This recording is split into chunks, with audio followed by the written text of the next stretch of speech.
Dallas Fuina, Nana to Adamas Mabuano. Yenana Messe, one pim to Adamas Mabuano. United States of America, no Macomo Boom say, Oba Ayagana Asanteman Assoc, Krobia Asante Kotoko, Yura, Nancy Tobibio, Nena Asante Hima, a year hospital, Kakao Musi, Edeboa, Manhyia Gov't Hospital, say, and there a year more fryer warm, Sebi baby, Umba Dampo, Naya Dendi Amomo, and so Nasante Mana Jinema. We sit down for fair dia momo and nona nana no more dollars say or Montenasi Macomo boom abeya dear fair pa dia Manhyia Gov't Hospital na ye wo a ye penny back or high and number chuchu or no dear anymore a day and near Makama say Amudeaba abetesi yeso kakramo ekikomo sase no yemfamboa na sebi mofrano be omo ye bia enye nkoso nti mama mo kwa baba Opemsuo Pacho mejo so ma odin Pacho midin de na nature na mesomeye akwamuhima ewo Dallas Asante adishemaye ye hene ene nana mframa okoji amaye na ye hema soso ede nana sewa ampem na ekuo ni ekuo bi a yedo enipa yedo ye ho na afi soso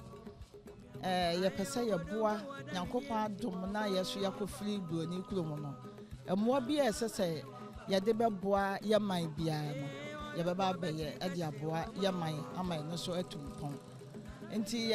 sesia no de eye ahyase na nyankopon ye yadom sene mu na amadom aboa na nyame emanani eboa ye nyina na se da ne da nyame ma ya hoden ne nkwa na yeso yetimi kɔ yenwuma so ne ba ye behwe se emo bia ese fata bia ese ye de beboa ye nkyiri bia no ye beye ama bibia ye kama enti we no de eye de edi kan ena ya toto ye nsa ena ya ye ti ese nyame ahoden ne nyame nkwa se nyame ma ya hoden da ne ntimi mfama ye emwa ama wo momu hia no so momu ni bie ne niema no so yeso yetimi aboa ma bibia ye kama nti na wo hu ya hali Mamisa Musa say Asante adehye dodo na na wo amanone said ya momo di kan hyase aye ade a efe esoroko enwanwan de na wo ka che Asante adehye mo amanone asabi omo so enyambe boa adwumadie se ekoso enim se mo maka mo ho bo a ekowiase nyina Asante adehye wo nyina so be o mayeso ma be de na wo ka che mo yo Pacho de me ka che me nuanom a wo so wo amanane ene se nyam kopon na dom aboa ye amaye akofiri baabi ne se yetimi keka ye ho kakra de a nyankopon na so nom sa mo aye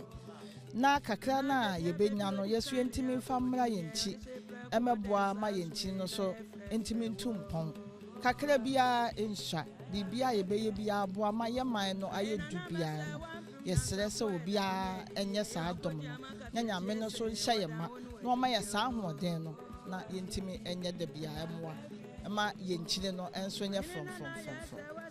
da we di ka chiri mu ha na obi Opemsuo TV Opemsuo radio wa mu de animu amode niema efesi abai obi bobisa se niema de ne won bi fe mi am gina de ma TV se no smash wa mu de animu de bai no obetima che niema no se di city okay se ya no niema ewo mu se ne wodi kan kan face mask no ana se yewo akura fofra ya no mu hia niema beblele enti sa niema ni bi so yaboaboa obu ho a woni hwe na wo bewo nti niema kakra bi a yeso yetimi boa sa kwan no yaboa ena eno so epa ho a bu ho a wo beda ho a sabi honam oden kakra ne bi a ya twatwo nuo ne niema ama no sabi a wonkototo enuo ne de yenim nuoko yentimi amfa nuo but eno na chi no enyema bebre ka ho a se bia yese wo koto aduro ne bia ya ma ose koto de wopane de yesa nyema ni na de sanse yale bia wo ho sa eyini nti no yakura sa nyema ni na so bi wom ena nyema ne de bebre se ka sa medical surprise dia eye nyema bebre ene wom amenti me mubodi bebre ene wom tina sanete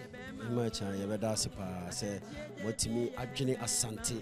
na mo amakan se eye mo nana mo ade nyina na Asante ma ade obeye muso kakra mo de boa e de ahye ne munyam na modika ka se wenye de dika kra afei na mo se kwa kwaka mo ho nyina bom aboa ma afei de beba no kra de be chen kra no ye be da se pa yeso ye da masebebre na menhia busuafo ye ohima cha Asanteman Adehye omo Dallas ona ene ne twetwe nkomo company fu a omo di animu a omo de niema afewe e de beche Asanteman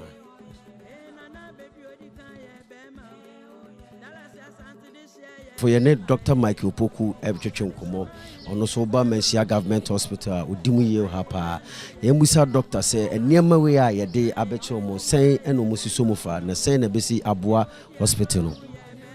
yo medasipa niema ya saka ne niema tabia yusubi oha nti ma hospital no sikasem nyina no bebre na koha amedu baby kra na ninya ayeden na say ya twaya say niema insurance betwe kansa na yetimenya kakra esa de abegu ha de atoa so nti we ya ensaka no yo gidi say ebeboa pa ma ya yarefo na ye hwe omo no ibenya niema de ayeden ahwe omo say face mask gloves ni niema o hanyi na ye yisu no da bia oko theater da bia bebo face mask oh yeah the say IV access we patient ho adwuma wo hia gloves abehye niema be break ho em say emie ni nyina so timi wo bo ni nyina edim ne mo ye niema said ye mahuni ebeboa yen yie pa ama ayarefo no ne omohwemu no akọwa no wa Dr. Musa Asanteman Adehye omo ewo Dallas na be ya yede fefefe akonya no ewo Opemsuo TV obi ehwe obi aso ti Opemsuo Red 104.7 de na wo ka che Asanteman Adehye omo office nim se Manhyia Gov't Hospital oba sisi a muhia mo pa se na wo ka che ye tifo ene oman nyina Asanteman ya dofo mo omo Dallas ewo US yedi kan yede aseda kese bejina otumfo Nyankopon so ene ya Asante man sohwefo otumfo eso de aseda kese amamo se makai se aha ena mo free na moja adofo no bi wa akire enti mo be kai se mo de niema kakra yeso yet betimi de ahwe yarefo abre enti aseda kese ena Major Hospital ni nyina na mu ene empanyfo wo mu ne aduyefo wo mu nyina de amamo se maya de kese na maboya no ho ba se December enso ebiemo saba yeni da so pa e ogidie se de maye bibia chese mbeto aso na afi December no ebro nya ne mu ho no e be sa atem nka biem be sa be yesi ama hospital nti Nyankopon enhyiram bebre dog jamo akọ sedem di kan busa se Manhyia Hospital bia na mo adehia bia mo de beto ye wiase mani panyina hu se ye kọ na ye kai hospitals na mo ntwom ani enhwe Manhyia Gov't Hospital yo medasipa Manhyia Hospital ye hospital department se oha edosu ye yo ONG department yo surgical department yo child health and your internal medicine, dental, ENT, ni nyina bi wa ha. Run a 24-hour service. Na ye nyina so bitima ya adwuma, ji se wo lab ye adwuma ye pa. Sabre odi wani kohwe de ye friend laboratory na. Say is an ISO. Nye papa bebre. It is so be tie no be ye moa. Yesra mo ye lab no. Momra na momeboa ye. You see another structure well equipped. You beat my labs beer SAMA yarefo. Now if you timash 1 year. A bio-surgical ward, baby, you appreciate any part etron. Also, a wooden structure. And no Okumwa, and also in Koye Bebre, and also Kenya Fufra, MC Benya. Imunia menye sisimua empa ne bedside lockers in bibia ya for bedaswa and so ebeboa hospital ni enti mu amuti en yesremu munya yemwa yen laboratory yen surgical ward pa sani ema mi no ehia yen animu ede ko nanim itimi nya bibia betimi ma ho no akọ nanim a em se bebo apa dog Opemsuo TV ashofo nya beda asese wonya abre na yatwetwe nkomo musumi da masipa se musumi aba abetwetwe nkomo masa abaya do ese ya da masipa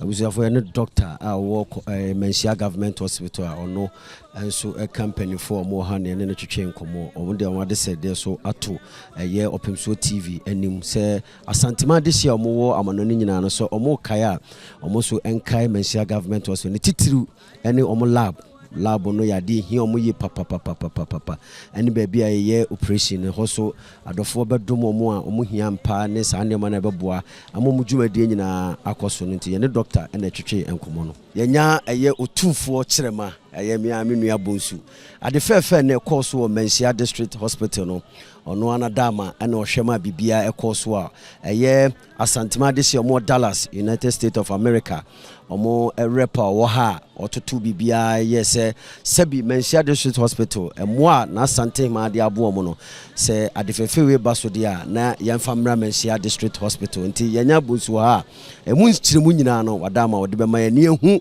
butaye poti penti a one omo twetwe nkomo se omo omo bi bebo Asanteman titiriu ene hospital ya omo fa emra henti yenya odehye bonsu kirema bonsu ha oboboyemu musu mo akwa baba Opemsuo TV mawakwa abanso nwa adama ene yehu adefefa akoso e wo Manhyia District Hospital ye hospital said the Asanteman yenyina enim se emoade omuhia bi papa anansia na Asanteman eye Asanteman maame edumo mo besi dan fefefa sabi enkura na ye wo mo munya ba bi na bekọ bi de da fom oye omo adumo besi dan fefefe wo ha omo moasa nene adefefa enam so ma ye unuanu mo Dallas ombe adefefe wadama esase sen na sen na onu omo kita ho de no esi koye ohene we de esewani de menko amenzo mensempa se amritia bi mu na me bra panyi friend abebio so from America ne buy na taye donations amanyanka nti em se amritia bi mu na obaye that was last year on meeting kita on say no kwa obehwese children's home bia yekọ na eja yekọ di nshira kakra free ho no yakoye omadoye nti eno amu mo dan so bibia yekoye maomo nti ze yekoye bibi se hokra bedane mefie sometimes eduru ma woda kra ho na mekọ ne nkura no kodi na amamani age nti am say kakra kakra bi mu na osa afre me say no children's home no mo de niam akọ na association na omo ho ai from Santia de Shema omo Dallas no nti on person ko mo de omo ni share hospitals ti me hwe na makọ otumfo ahenkwa otumfo akora me didi ne na asen kakra emo an yenye nkọ he na me yese ne sade Manhyia ben to me nkọ he nti mo ma me ba ho ba bia nkora na ye hwe omo ma me twitwa pictures e de send omo to omo so bodwa mbodwa na emse ska kakra ba ye no mo se ne sade omo de bebo hospitals no ti ye hwe ne ma na kro omo de ba ya old currency ni 3.something billion eni achi nti o ma yade ankasa chese me kura niema no me din kura gugu boss no keke kura ye ma wonwa ho a se na me nso me se ne hwan se obi nso betimi a shipu niema se skadodo se na me din beda so se me gina nem na me mwa ne mfama hospital no o ma yade ankasa nti na niema no na ho nsem no di kosi ye no said ye wadi ka chire mu kwan fa so a niema esibai obi bobusa se sabi wakoye otumfo nana otumfo ahenkwai dwumadie sebi said ye nim se nkwade sabi o ka twene de akasa niema we de ka emfa ho na yemusa se we ni de dikan a wagusu aprese se Asanteman de hye wo amanone no se omu be ye mo a we ni dikan a wapre sa niema no de ama Asanteman ana oh debi eniema bebrebe ni apre obi wo hokra ne nsa asesem obi wo hene bi kura koto asase wo no enya ohene kro na wo sen ko twa ska no man wo twa ma no ene ye kasa nye bibia na wo ya wo se wo de camera to ho so na wo ye ipadodo na omunim mo aya boa no omunim eco schools ko chiche books eco schools ko ye niema ma omo nti nneɛma bebrebe sanse ye panyin no ana yewura Opemsuo a yesom no no anama a wotu no wo ha nhyira ne ntetie ni bi kan nti nyese obaba begyina bonten na ona obi akontokwa sanse ye ko hospital ho no yennuanu mu hia moa ende Nyankopɔn so se yenno ye yonko se ye ho ke ye hwe Bible ni man ke no ane nyamesom no nti se onwa bi da Manhyia Hospital na obre na onam gi wani no ehunu se nya ne kwan so no enema no dodo na akra na eba dodo na eba ne we ne ye ne yese ma ne ma ne gu a ebia na de beba ne no betima gi obi nkwane ne ye se ne yemfa mra nti Asante Adehyeman omo Dallas ne domase papa Nyankopɔn hyira omo obi biara nso a bibi ni na opese bia omame bi di animu ma na ne yemfa nko baabi no ahomboa no enyina ye wo honom bibia ni a ye bese bibia ye bia na ya baba bi di akyi se de be ya Ghana man ne Asanteman betumpon de atwa to kra ye busa de na wo ka kire Asante Adehyeman omo amanone se bi obu ho a wakotena ho a ne rafi na chimpo asembe na wo de to monim se de Asanteman Adehyeman omo Dallas abeya ade fefei se na wo ka kire Asanteman Adehyeman omo ewo amanone fo de nyame anim no kra ni e kra ba orphanage adoye ya manfo ye bebrebe ya omo kra na de ba ya ama ye ni aba sa na ma de ma ne ho nti enim se omo bo omo mode na mo nyire omo mai sanse omo nenim ne yeko wa amanone nye mpanimfo nkwa na bibia ni betime agya abo mo so na mum ye hunu se ye ne nkakra ye nyina e betime adu ba bi a e pesi edu no nti ending kan na Nyankopɔn hyira omo omo nwuma pa ne adwempo omo memetu se me interviews a enipa na efre me bu okra otimi ma uska sa gito credit onimu onsem onimu botum na mum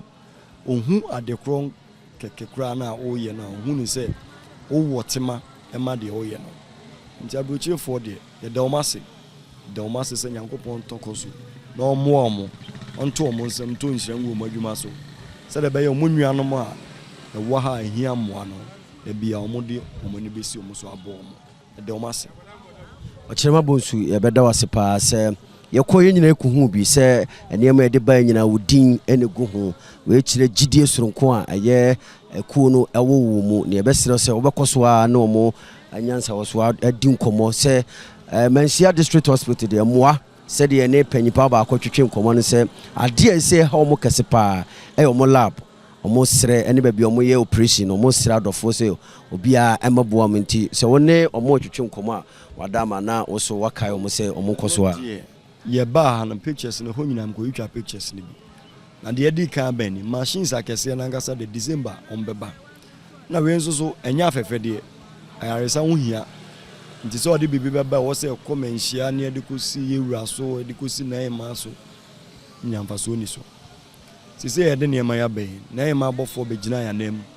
sisi ne nana no mo hia omo so mo si December ombeba o twa omo o de nsa to mo nsa yem ada omo se ehire omo wonwuma pa amo ye e woni din mu sanse omo te so omo nana Asanteman di ne din ato yi ne so no omo ye se ne sade a omo nso so ahensem no omo ye mo so aka omo ho abom nka bom nso ni asomdwe nanam nti se bibi se aba o se omo de beboa omo nana omo de beso na se de be ye o kine bi no omo nana nso be hu se ka omo aka omo ho abom wo amanone ho na anasa America Dallas wo no enya afefe de na emum eye Asanteman nkoso ne Ghana man nkoso nti December ye beba omo nyina omo ne makasa December omo nyina beba ene otumfo ba be di ade niam bebebe no omo be ye na emum ade de obeye bia na o so ye ne na poso nye se ode wa no be kan ya na aye wo nti ne ye de niam bebebe asie no omo ne madi nkomo se omo pese omo shi vocational school nyina de hye Asanteman di mu na ni nyina be kwa akɔwie se ade no ni dwuma epa no na ase na hyase no na hia nye se ode wa no kan ya na aye wo nti ye nhya ase kakra ni nim se ba bia epese epem ko na ebepa kwa akɔduru no ochirema bonsu Opemsuo TV ebeda ase pa Dallas fo nyina na so adamase smabo ano ye na mese wampim so adamase smabo ano